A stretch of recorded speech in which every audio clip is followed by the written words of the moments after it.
Block 1. The Man Who Smiled at Life Imprisonment. According to official records, the sentence was unremarkable. Life imprisonment in a decades-old double murder case, issued by a Lucknow court in 2025. The clerk read out the punishment in a flat, practiced tone. The fans on the ceiling clicked and groaned in the May heat. Lawyers shuffled papers. A constable coughed. Someone's phone vibrated and was hurriedly silenced.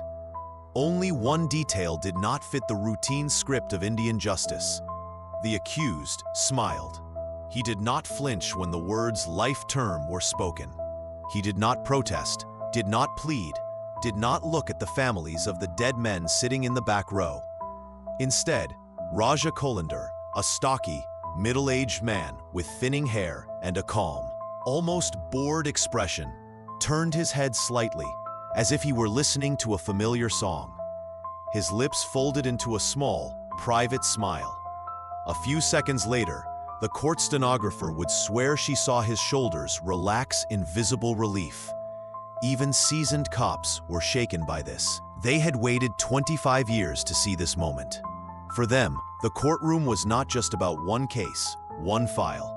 It was about forests in eastern Uttar Pradesh, shallow pits in black soil, and a series of nights they tried not to think about. It was about skulls, too many skulls, stacked like obscene trophies in the back of a forgotten farmhouse. On paper, the case that finally caught up with him was simple. Two men abducted around the turn of the millennium, robbed, murdered, and dumped. A brown coat here, a trail of tire marks there. A handful of forensic reports that had yellowed with age. A double murder, like so many others in police statistics.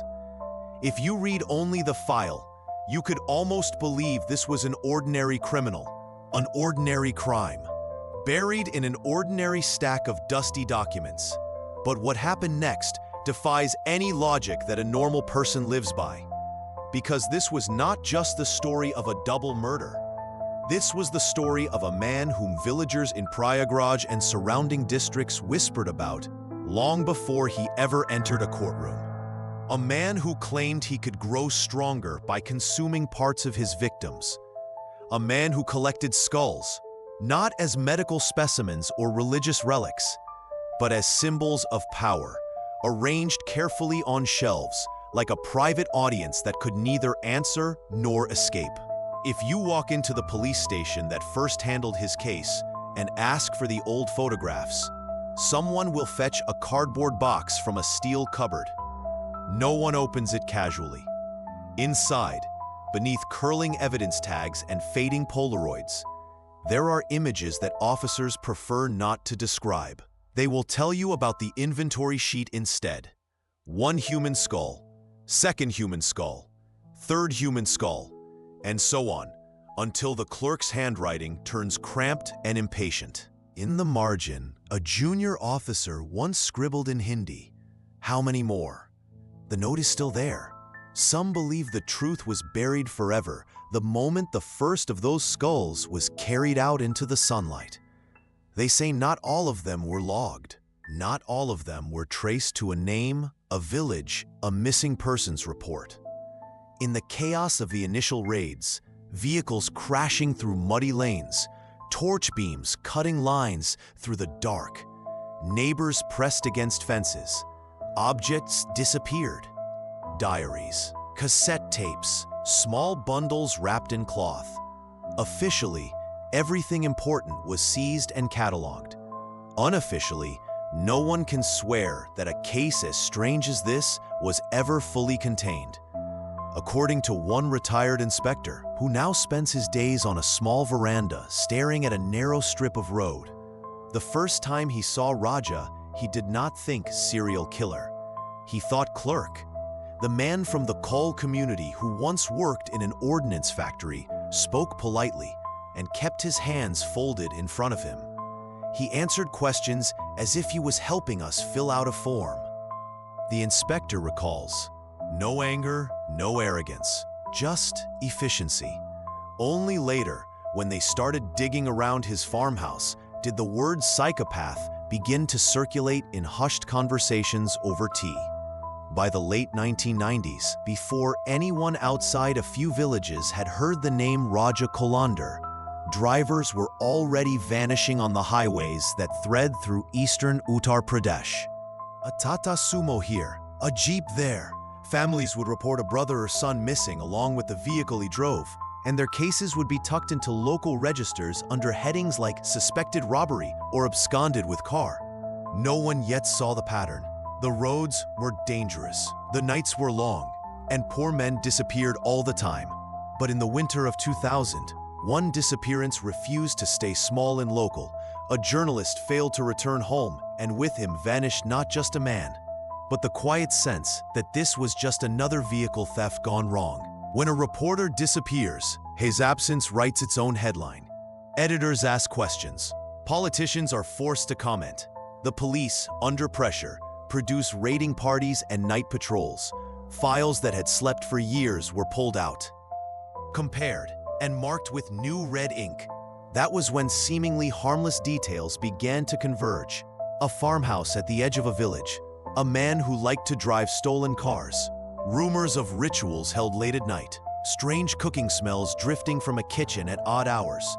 Neighbors would later swear they had seen nothing clearly, but they remembered the chill that settled over the place after dark, the way dogs refused to approach the back of the house, tails tucked and bodies low to the ground.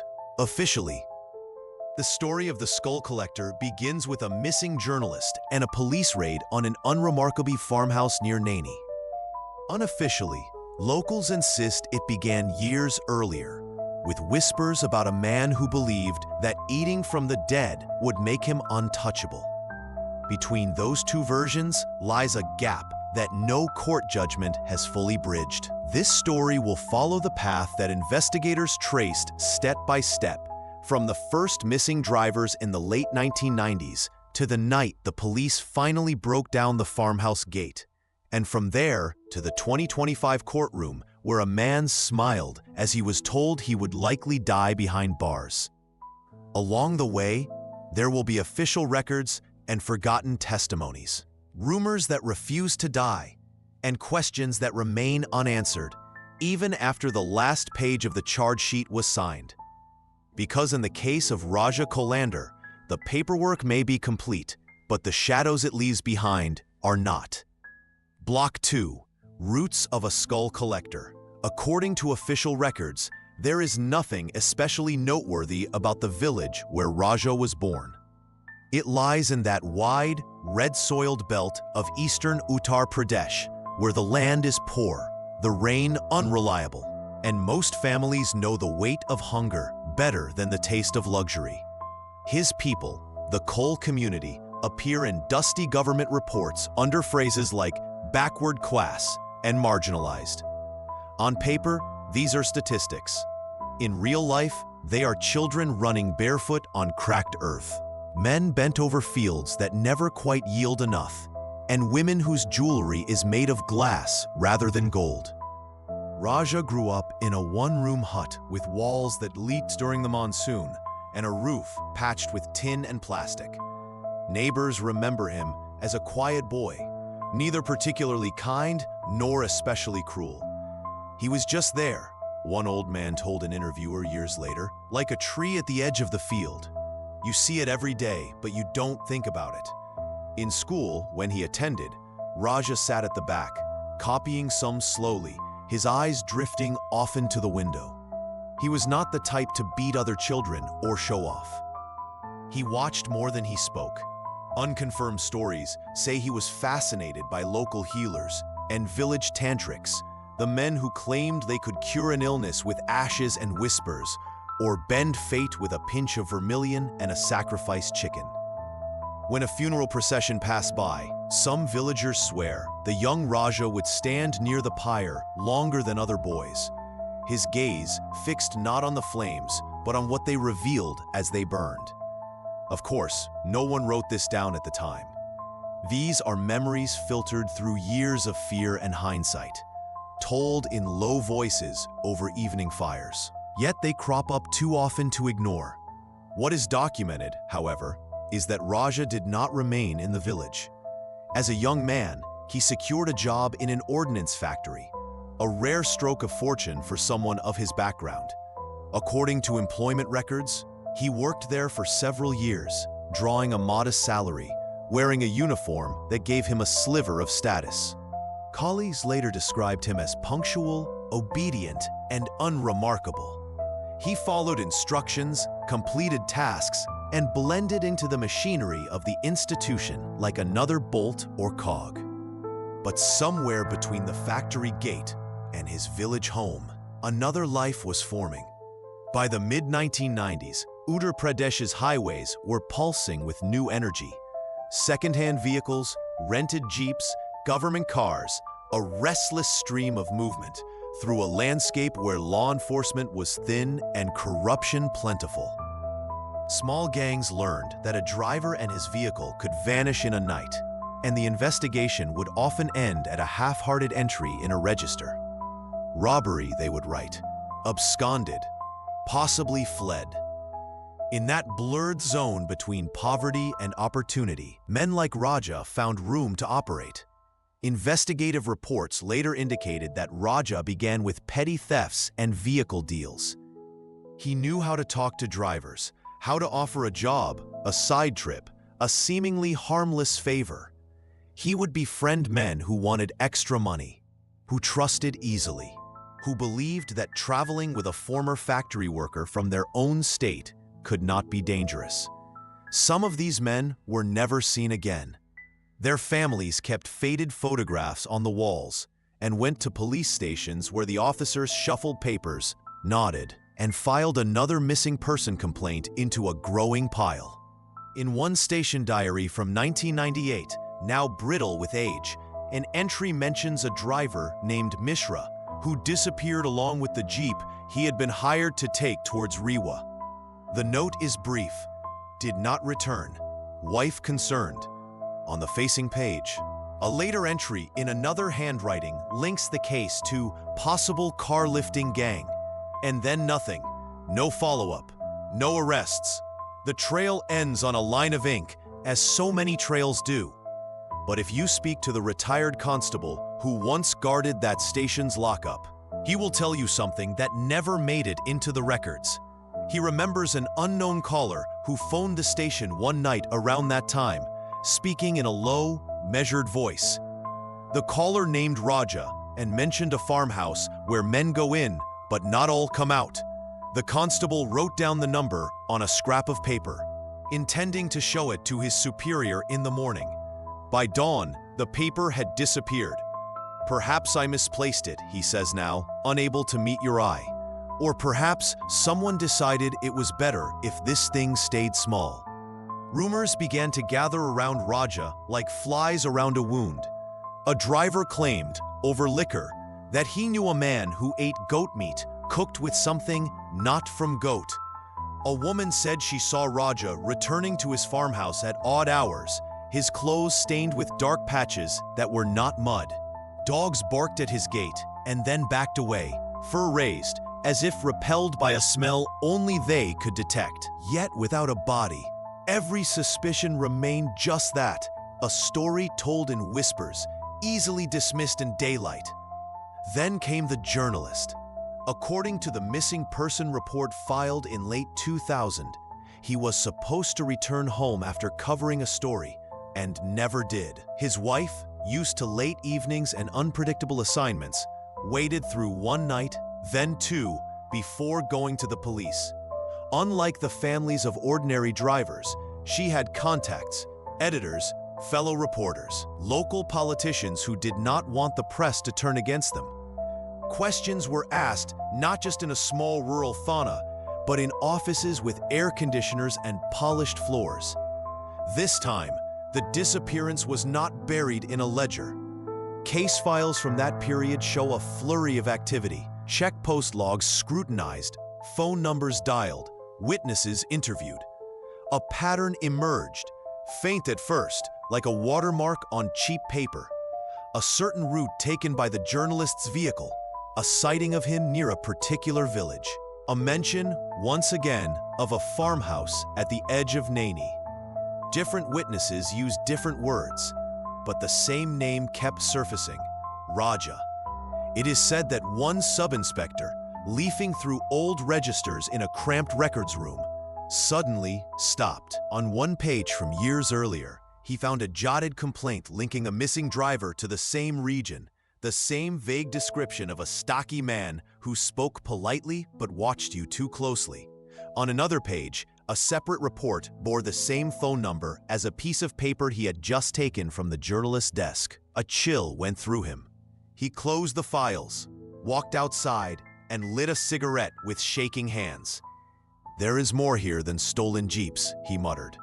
But what happened next in that farmhouse would turn a suspicious pattern into a waking nightmare. As the first police vehicles rolled out towards Naini under a heavy sky, no one yet knew what they were about to uncover. The officers in the convoy thought they were going to question a man involved in vehicle theft and possibly a kidnapping. Some joked darkly about getting a promotion if they solved a high-profile case. Others watched the passing fields in silence, caught between routine and unease. They did not know that behind the farmhouse walls, shelves had already been lined with silent witnesses. Witnesses that had no eyes, no tongues, and yet would speak louder than any living testimony. Block 3, the farmhouse at the edge of Naini. According to official records, the police reached the farmhouse just after dusk. The seizure memo would later describe it in dry, procedural language.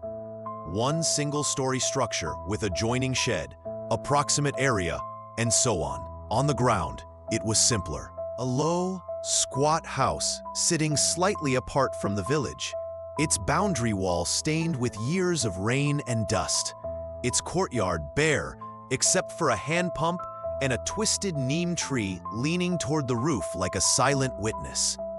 The kind of place you would pass without interest 100 times, unless you knew what lay beneath. The officers climbed out of their jeeps with that mixture of weariness and wariness that comes from too many late raids.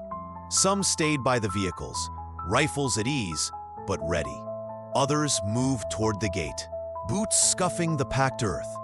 A light burned somewhere inside, flickering faintly against a curtain. Dogs barked from neighboring courtyards, then fell abruptly quiet, as if the sound had been cut with a knife.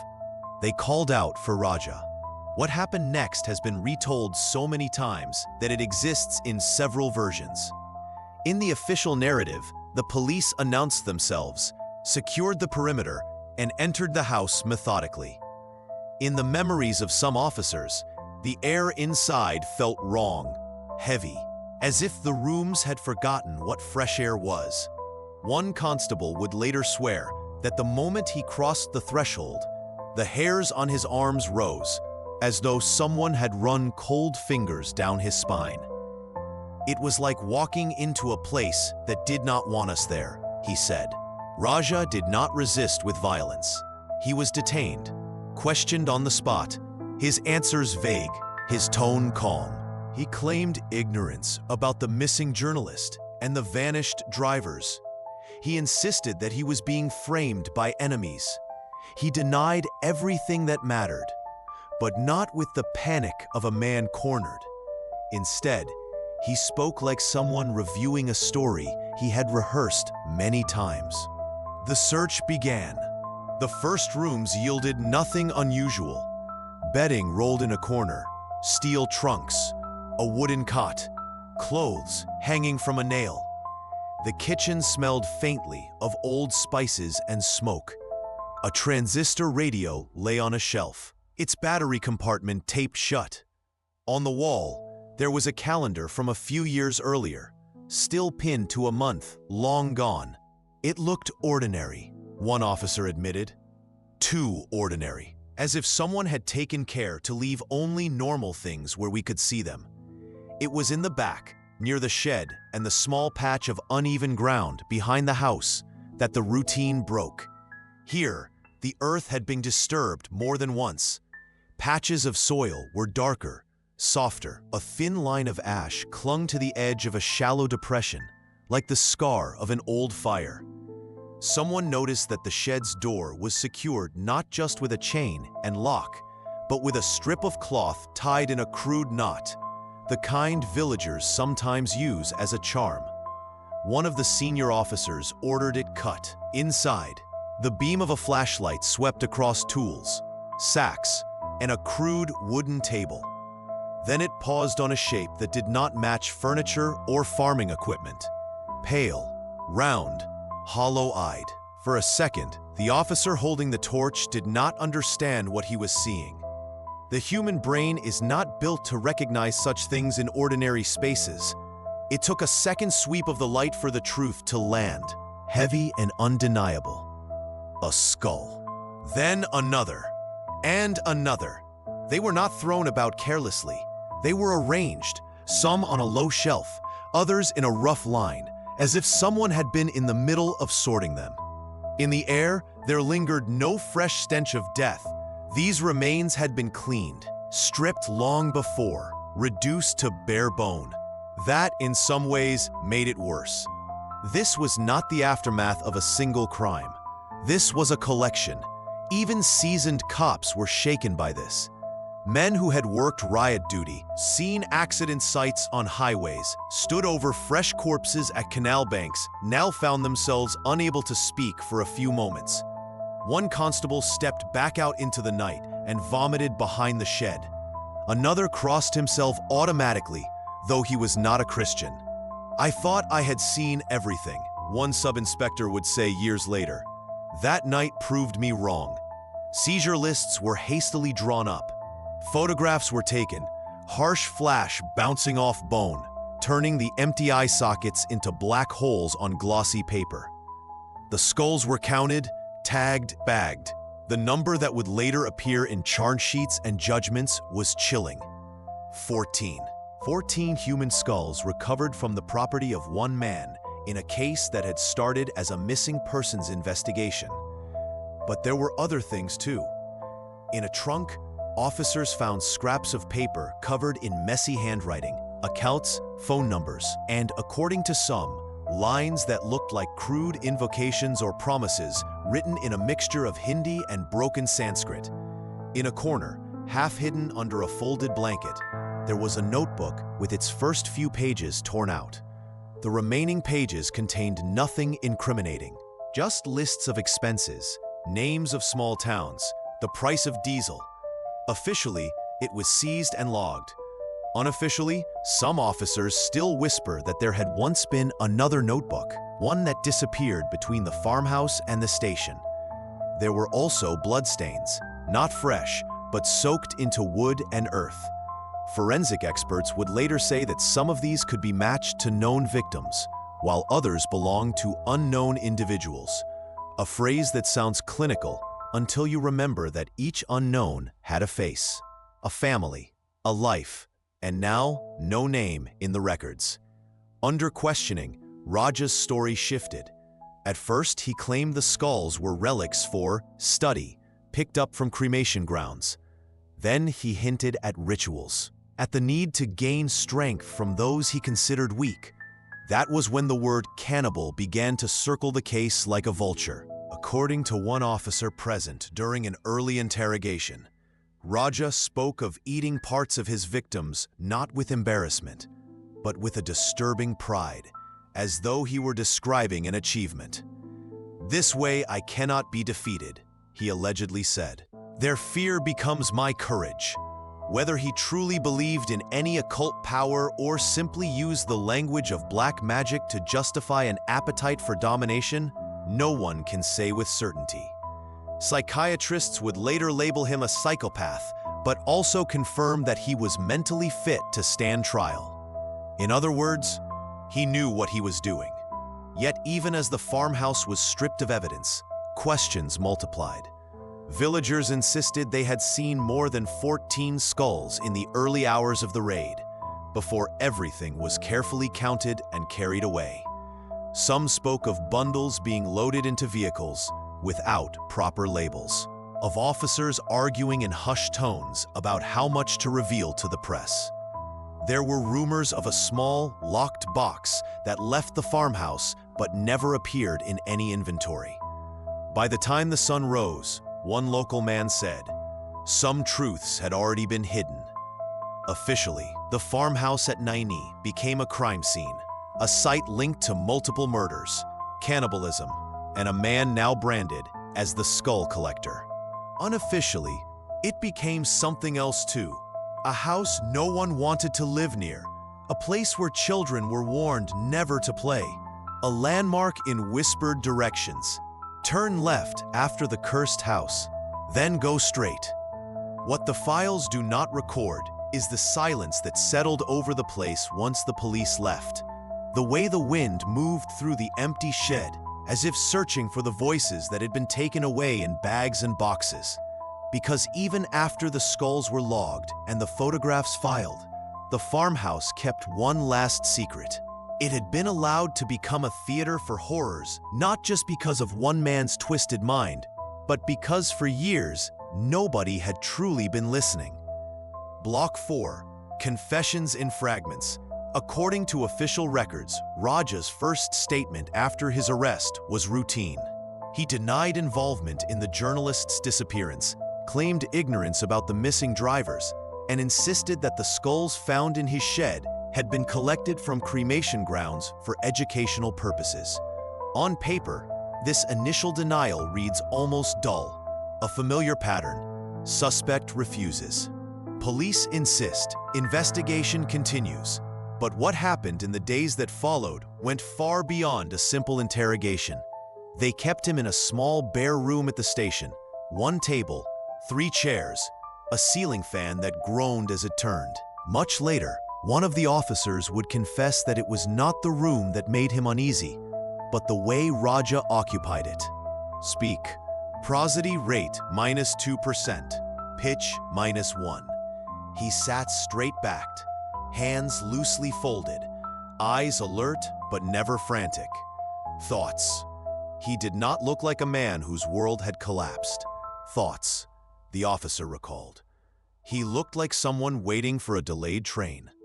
The questions began with vehicles, dates, thoughts, routes, names of drivers, thoughts. Raja answered some, thoughts, dodged others, thoughts, and occasionally smiled as if amused by a private joke. Thoughts.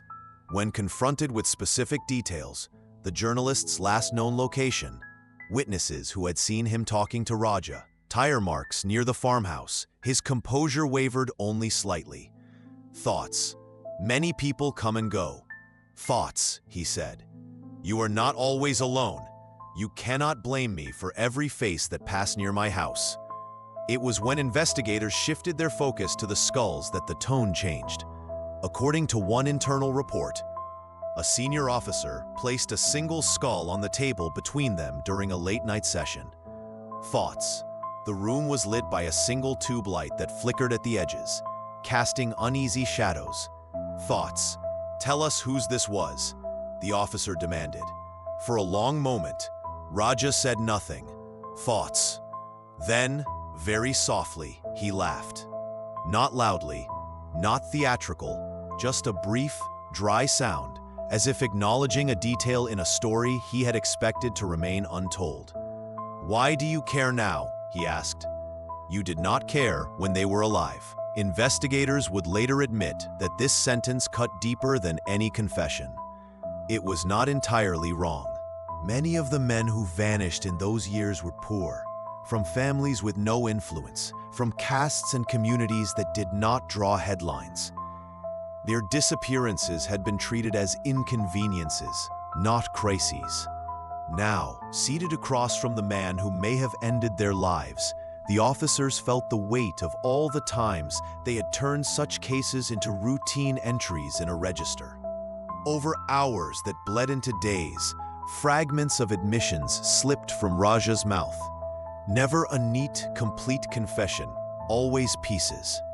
Often couched in evasions or wrapped in talk of rituals and power. He suggested that some victims had been lured with promises of work or easy money. Others, he implied, had simply trusted the wrong man at the wrong time. He spoke occasionally of sacrifice, of protection from enemies, and of a belief that consuming parts of a person could transfer their strength to him. According to what you are saying, one officer pressed, you ate them to become powerful? Raja paused, then tilted his head. No, he said, I ate them because I could. There are no official transcripts of these conversations. What survives are notes in various handwritings, comments scribbled in the margins, recollections shared years later by men who still wake sometimes in the night with the taste of that interrogation room in their mouths, sweat, dust, and something they cannot name. Some say Raja exaggerated his cannibalism to appear more terrifying, to shape his own legend. Others insist that his details were too specific, too cold, to be anything but true. Alongside the questioning, the investigation widened. Files from different districts were pulled out, spread across tables, and compared. Names began to echo: drivers, small-time traders, men whose last journeys had taken them along routes that brushed close to Raja's world. Over and over again, a pattern emerged. A final sighting near a certain junction, a last phone call from a roadside tea stall. A vehicle later found abandoned or not found at all. Some of these cases could be linked to him with reasonable certainty. Others remained in that foggy zone between suspicion and proof. Behind closed doors, arguments broke out. How many murders could they realistically pin on him? Which cases had enough evidence to stand in court, and which were destined to remain shadows on paper? If we load everything onto one man, a cautious voice warned, we risk losing it all in trial. Yet another officer, fists clenched, argued that anything less than full acknowledgement of the scale of the crimes would be an insult to the dead. There were whispers, too, about missing items from the farmhouse raid. An unlabeled bundle some swore they saw carried out, but never saw on any list.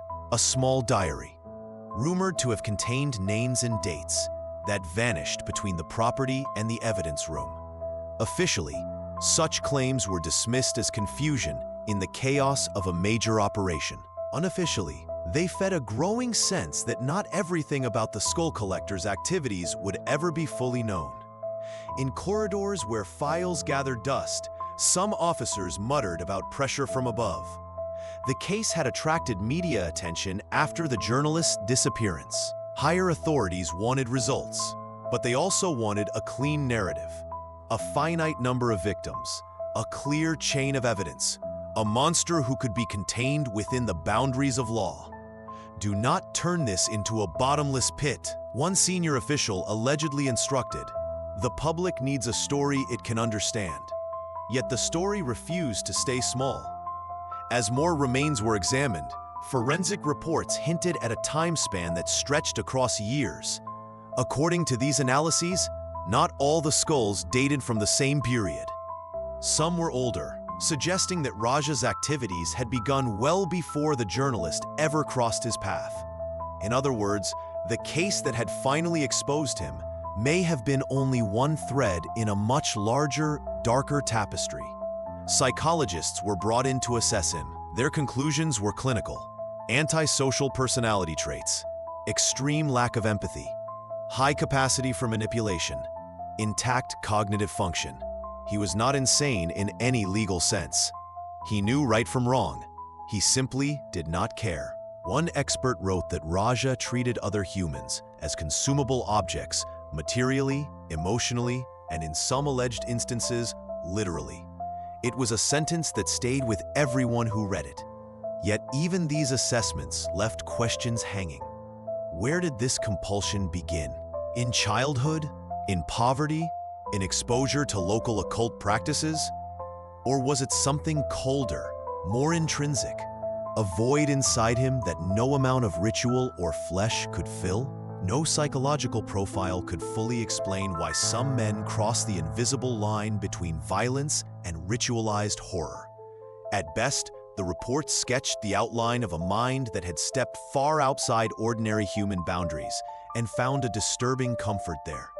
According to the charge sheets drafted in the months that followed, Raja was formally accused in a series of murders, each linked to specific victims and evidence. The language hardened into legal phrases: intent, premeditation, grievous nature of the offense. In court, these papers would form the backbone of the case, the official account of what he had done. But outside the neatly stapled bundles, another narrative took shape, one of missing names, untraced remains, and disappearances that never made it to any list. Some families, hearing of the skulls and the farmhouse, traveled long distances to police stations with photographs in hand, asking the same heartbreaking question: could my son have been one of them? In most cases, there was no answer the officers could give. Some believe that even in custody, Raja enjoyed this uncertainty. As long as there were more suspected victims than proven ones, he remained larger than the case against him, a figure whose crimes might exceed what any court could document. He liked to see fear in people's questions. One guard said, "He knew that not knowing is sometimes worse than knowing." And so, while the law moved forward, framing charges, listing witnesses, scheduling hearings, the truth of how many lives the skull collector had truly consumed remained scattered in fragments, in old diaries, in missing evidence, in bones that would never be recovered, and in the unfinished stories of men who simply went out to work one day and never came home. Block 5, Lost Files, Lingering Spirits. According to official records, once the charge sheets were filed, the case entered the familiar machinery of Indian justice: remand hearings, witness summons, forensic reports, cross-examinations. The skull collector of Naini, as some newspapers had begun to call him, was no longer just a whispered rumor at tea stalls. He was an accused man, wearing a prisoner's uniform, being led into crowded courtrooms under the watchful gaze of constables and journalists. On paper, this is where the story becomes simple: the state versus Raja Kolander. But reality did not follow the neat lines of a legal diagram. The murders were spread across different jurisdictions, fragmenting the case like a mirror dropped on concrete. One court handled the journalist's murder. Another took up the killing of a driver whose vehicle had vanished. Yet another examined evidence linked to bodies found in shallow graves. Files traveled between police stations, prosecution offices, and trial courts. And sometimes, they did not travel as far as they should have. There are persistent stories, whispered in corridors and in late-night calls between retired officers, about documents that went missing at crucial moments. According to one internal memo, a set of photographs from the farmhouse, allegedly showing more skulls than the 14 later cited in court, could not be located when the case was transferred to a higher court. Another note refers to a cassette tape containing an early, unguarded conversation between Raja and a junior officer. The tape is mentioned once in a forwarding letter, then never again. Misplaced in transit, the official explanation says, but misplaced by whom? An older prosecutor asks quietly years later. And at whose request? Some believe the truth was buried forever, not just under layers of soil in that farmhouse yard, but under layers of bureaucracy, carelessness, and quiet intervention. The suggestion is not that Raja was innocent, far from it, but that the full scale of his crimes may have brushed against people and interests far beyond one village and one police station. Vehicle theft rings, corrupt officials, local fixers, in that murky intersection. It is easy for fragile pieces of truth to vanish. Meanwhile, outside the courts, the legend of the skull collector grew. Villagers who had once walked past his farmhouse without a second glance now avoided even the road leading to it after dark. Some said that on certain nights, if you stood near the boundary wall, you could hear faint knocking from underground, as if someone were trying to claw their way back to the surface. Others claimed they saw a man-shaped shadow moving behind the cracked window of the shed, long after the police had emptied it and sealed it off. Of course, none of this appears in the files. Official reports do not record the old woman who swore she saw a skull rolling down the farmhouse steps in a dream, only to wake and find her son shouting in his sleep about being chased on a highway. They do not mention the schoolboy who fainted on the road after glimpsing, or thinking he glimpsed, a row of white shapes lined up just inside the broken door. But rumors have their own power, especially when official narratives feel incomplete. In tea stalls from Prayagraj to smaller, nameless junctions, men played cards and asked questions that no judge was going to answer. Was Raja working alone? Or was he part of a larger network that traded in stolen vehicles and human lives with equal ease? Did someone higher up benefit from keeping the number of proven murders small, a manageable horror, instead of an unending pit? Did some families receive quiet visits from intermediaries advising them not to push too hard, not to demand exhumations, not to insist on DNA tests? According to one journalist who covered the early hearings, the serving officer pulled him aside one day and muttered, "There are more ghosts in this case than we can count." The reporter thought he meant it metaphorically, but the officer's eyes were fixed on the courthouse corridor, as if he were watching someone who wasn't there. Inside the jail where Raja waited between hearings, the stories took on a different, more intimate shape. Other inmates spoke of how he moved through the barracks with an odd composure, never raising his voice, seldom showing anger. Some said he prayed at strange hours, murmuring words they could not recognize. One prisoner claimed that Raja boasted he would never truly be punished because he had already taken the fear of those he killed and made it his own armor. "If you eat a man," he allegedly said, "how can ordinary rules hurt you?" Even seasoned jail wardens were unsettled by him. One of them would later admit that he sometimes avoided walking past Raja's cell at night. He would sit very still, staring at the wall.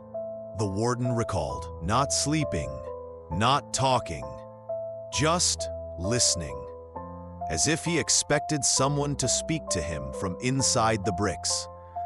The warden laughed when he told the story, but his hands, wrapped around a cup of tea, trembled slightly. As the years passed, the trials dragged on and the world outside changed. Governments rose and fell. Mobile phones became cheaper. The farmhouse at Naini gathered more dust, more weeds, more silence. But the cases against Raja moved with painful slowness, adjourned, rescheduled, delayed for lack of a witness, postponed because a crucial officer had been transferred or retired. In this long interval, conspiracy theories had room to grow. Some said that certain files had been deliberately thinned, names removed, dates blurred, to ensure that only a limited number of murders would ever be legally acknowledged. Others believed that there were accomplices, men who helped lure victims, dispose of bodies, sell vehicles, who had quietly melted back into the landscape, protected by silence and fear. Their names, according to these rumors, appear in no judgment, but their shadows linger in the margins of old reports, in phone numbers scrawled hastily on lost scraps of paper. And beneath these human intrigues lay something harder to measure: the sense that the case itself was cursed. A policeman involved in the initial raid died in a road accident a year later. A key witness suffered a stroke before he could testify. A junior constable who helped dig up skulls reportedly began drinking heavily and left the force, convinced that something from that night had followed him home. Officially, these were coincidences, tragedies explained by overwork, poor roads, and bad health. Unofficially, they became part of the story. But what happened next, as one senior officer quietly put it, felt less like justice catching up with a criminal and more like fate taking its own, very slow route. For while rumors of hauntings and missing files swirled in the background, the law was still moving, inch by inch, year by year, toward a final reckoning. Witnesses had yet to be heard. Appeals lay in the future, and somewhere at the center of this web of fear, bureaucracy, and superstition sat one man, waiting, not just for a verdict, but for the world to decide what exactly he was. A predator? A product of systemic neglect? A monster dressed in human routine? Or something stranger still, stitched from ritual, hunger, and the blind spots of everyone who had failed to see him earlier? The courts would offer one answer. The villagers, sitting outside shuttered farmhouses and staring at dark fields, would offer another. And between those two, the skull collector's true story remained suspended, not fully revealed, not entirely concealed, like a face glimpsed briefly through the bars of a passing police van and then lost again in the crowd. Block 6. The long road to a verdict. According to official records, the wheels of justice in the skull collector case moved as they always do in India, slowly, unevenly, across years that blurred into decades. The early 2000s saw the first charge sheets, the first witness testimonies, the first newspaper headlines. Then came what many families of victims describe as the long fog, a stretch of time in which the case did not vanish, but seemed to drift in and out of public sight like a shape in the mist. Hearings were scheduled, then postponed. Key witnesses relocated, fell ill, or grew weary of making repeated journeys to courtrooms that yielded no final word. Officers who had once been young and fiery grew older, their hair thinning, their memories fraying at the edges. Some retired, carrying with them half-remembered details that had never made it into their official depositions. The farmhouse at Naini decayed, its plaster peeling, its gates rusting, like a physical reminder of how long everything was taking. Yet the case never truly died. From time to time, a fresh report in a local newspaper would drag it back into the light. A mention in a crime review, a feature on forgotten horrors, a brief note about a pending appeal, like a pulse thudding faintly under layers of dust. For the families of those thought to be Raja's victims, these articles were both torture and reassurance. Torture because they reopened wounds. Reassurance because they proved that the system had not entirely abandoned their dead. In one such feature, a journalist revisited the old police station where the first missing driver complaints had been filed. He found the records room much as it had been decades earlier. Steel cupboards, stacks of files bound with fraying string, faded ink on yellowing pages. A clerk pulled out the register and tapped a line with his finger. The entry for the missing journalist, another for a vanished driver, both now tied, at least officially, to Raja. "We still write his name sometimes," the clerk remarked. "Not in new cases, in our conversations." According to case histories, the trials in the lower courts led to convictions in individual murders. Appeals followed. Raja's lawyers argued about evidentiary gaps, chain of custody issues, contradictions in witness statements. They questioned the reliability of memories stretching back over years. They challenged the link between the skulls and specific missing persons, pointing out that in several instances, identification was incomplete or impossible. In response, prosecutors emphasized the pattern: the farmhouse, the skulls, the stolen vehicles, the confessions in fragments. For a long time, it seemed as if the case would remain suspended in this legal limbo. Guilty in one court, pending in another, under appeal in a third. The skulls of Naini, once a roaring headline, faded into a footnote in larger national conversations about politics, economy, and other crimes that came and went with brutal regularity. But what happened next, 2 decades after the first raid, quietly reshaped the story. In the early 2020s, as India's news cycle circled back to old, unresolved cases, a few reporters began to ask, what happened to the skull collector? The question did not trend, did not flood social media, but it lodged itself in editorial meetings and legal corners. Some younger journalists, who had been children when the farmhouse was raided, began to dig into archives, tracing the story from the missing journalist to the cluttered courtroom where Raja now appeared older, softer around the edges, but no less unsettling. Their renewed attention coincided with the slow, grinding progress of appeals. Higher courts revisited the evidence, the seized skulls, the testimonies of villagers and officers, the forensic reports, the fragments of Raja's own words. According to legal summaries, judges noted the pattern of targeting drivers and dispossessing them of their vehicles, the brutality of the killings, and the presence of human remains on Raja's property. In carefully measured language, they described a man whose actions displayed extreme depravity and disregard for human life. Even seasoned cops were shaken when they were summoned to testify again, summoned back into a case they had tried to leave behind. Some had to relearn details from their own old notes, tracing lines of ink that their younger hands had once written in haste. One retired sub-inspector, now stooped and gray, told the court that walking into the witness box felt like stepping back into the shed in Naini. "I could almost smell that room again," he said afterwards, even though I was standing in a clean, polished courtroom. Outside, the rumors had not died. In Naini and surrounding villages, people still spoke of the farmhouse as a cursed place. Children dared each other to walk near it at twilight. Cowherds took a longer route rather than pass its gate. Some insisted that the land itself did not want to be used. Attempts to rent or sell the property allegedly failed, with buyers backing out at the last minute after bad dreams or strange feelings. None of this formed part of any legal document, but it formed part of the atmosphere in which the final judgments would be received.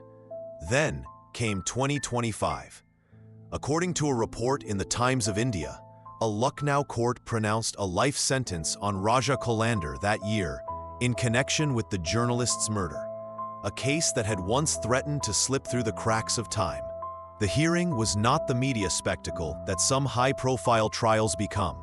There were no live broadcasts, no shouting debates outside the courthouse. But inside the room, something quietly historic was happening. A system that had moved painfully slowly was finally, unmistakably, drawing a line. The judge spoke of heinous acts, of cold-blooded planning, of a pattern of violence that could not be dismissed as mere opportunistic crime. The life sentence, the court held, was not just punishment for one man's death, but a recognition of the gravity of the conduct surrounding it. For families who had waited since the late 1990s and early 2000s, the words were both too late and desperately needed. Raja listened, then smiled. Witnesses in the courtroom recall small, unsettling details. The way he held the railing in front of the dock, fingers relaxed, not clenched. The way his eyes drifted not to the judge, but to the ceiling fan, as if the sound of its slow rotation interested him more than the legal weight of the words being read out. The way, once the verdict was clear, he seemed to settle inwardly, like a man whose long wait had finally ended. Some say that in that moment, he looked less like someone being condemned and more like someone whose private expectations had been confirmed. The law had spoken. The skull collector would spend the rest of his life behind bars. On the surface, the story now had its ending. A man, a verdict, a closed file. And yet, beyond the courtroom doors, questions still moved like shadows. Questions about missing skulls, untraced victims, lost evidence, and a farmhouse where the winds still changed direction suddenly, as if slipping around shapes that no longer stood there. Because even with a life sentence recorded in the neat, controlled language of a judgment, one uneasy thought remained. Had the justice delivered in 2025 truly matched the darkness that had unfolded in the late 1990s? Or had the skull collector left more in the ground and in the system than any verdict could ever exhume? Block 7, the house that still waits. According to official records, the story of Raja Kolander now lives inside fixed boundaries, FIR numbers, charge sheets, forensic reports, judgments. A final life sentence in 2025. His name is pegged to legal phrases: convict, life term, heinous offense. The murders have been divided into counts, the evidence sifted, the arguments recorded. A future researcher could read the judgments and believe that everything important has been said. But what happened next does not fit neatly into any written order. In the years after the verdict, the farmhouse at the edge of Naini did not vanish. It remained where it had always stood, squat, weather-beaten, its boundary wall stained, its shed sagging like a wounded animal. Grass crept up through cracks in the courtyard. The neem tree leaned further over the roof. During the day, it looked almost like any other abandoned rural house. One more casualty of migration and neglect. At night, it became something else. Truck drivers who took the nearby road after dark spoke of a strange heaviness when they passed the turnoff to the farmhouse, as if the air itself thickened around their vehicles. Some claimed that their headlights dimmed briefly at the exact point where the lane to Raja's house branched away. Others said the opposite, that the beams flared too bright, throwing up a sudden image of the boundary wall and the gate, burned sharply into their eyes, then fading, leaving an afterimage that would not go away. None of this appears in police diaries. Officers talk instead of land disputes, of attempts to auction the property, of bureaucratic debates over whether it should be demolished, preserved as evidence, or simply left to decay. According to district land records, the farmhouse sits now in a gray zone, technically under government control, practically avoided by everyone who might wish to claim it. Unclaimed property, unclaimed dead. The symmetry is hard to ignore. Villagers tell different versions of the same story. One man who grazes cattle in nearby fields says that on certain evenings, when the sky goes the color of ash and the wind turns cold without warning, he hears faint voices from behind the farmhouse wall. Not cries, not words, just a low, constant murmur, like people talking in another room with the door almost closed. When he moves closer, the sound stops. Maybe it's only the wind, he says, and then adds, but the wind here sounds like it remembers things. An old woman insists that the count of skulls was wrong from the beginning. She swears that on the night of the raid, before the police closed off the area, she saw more than 14 shapes carried out. Bundles, sacks, something wrapped in cloth that sagged in the middle. What they wrote in their files is their truth, she says. What I saw with my eyes is mine. Her version has never been tested against evidence, never been recorded under oath. It survives only in the stories she tells children who dare her to talk about the Skull House. Some believe the truth was buried forever in the confusion of those first days. Miscounted remains, mislaid photographs, a diary that no one can now produce. Others believe that not all the skulls were taken away. According to one persistent rumor, when the farmhouse was briefly opened years later for a structural survey, a low wall in the shed was found to be hollow. What, if anything, lay inside it has never been confirmed. The survey report mentions only structural weaknesses and recommends sealing the area. Even seasoned cops, who mock ghosts in public, avoid joking about that house when they are together at night. One retired officer who helped carry out the skulls once returned to Naini on personal work.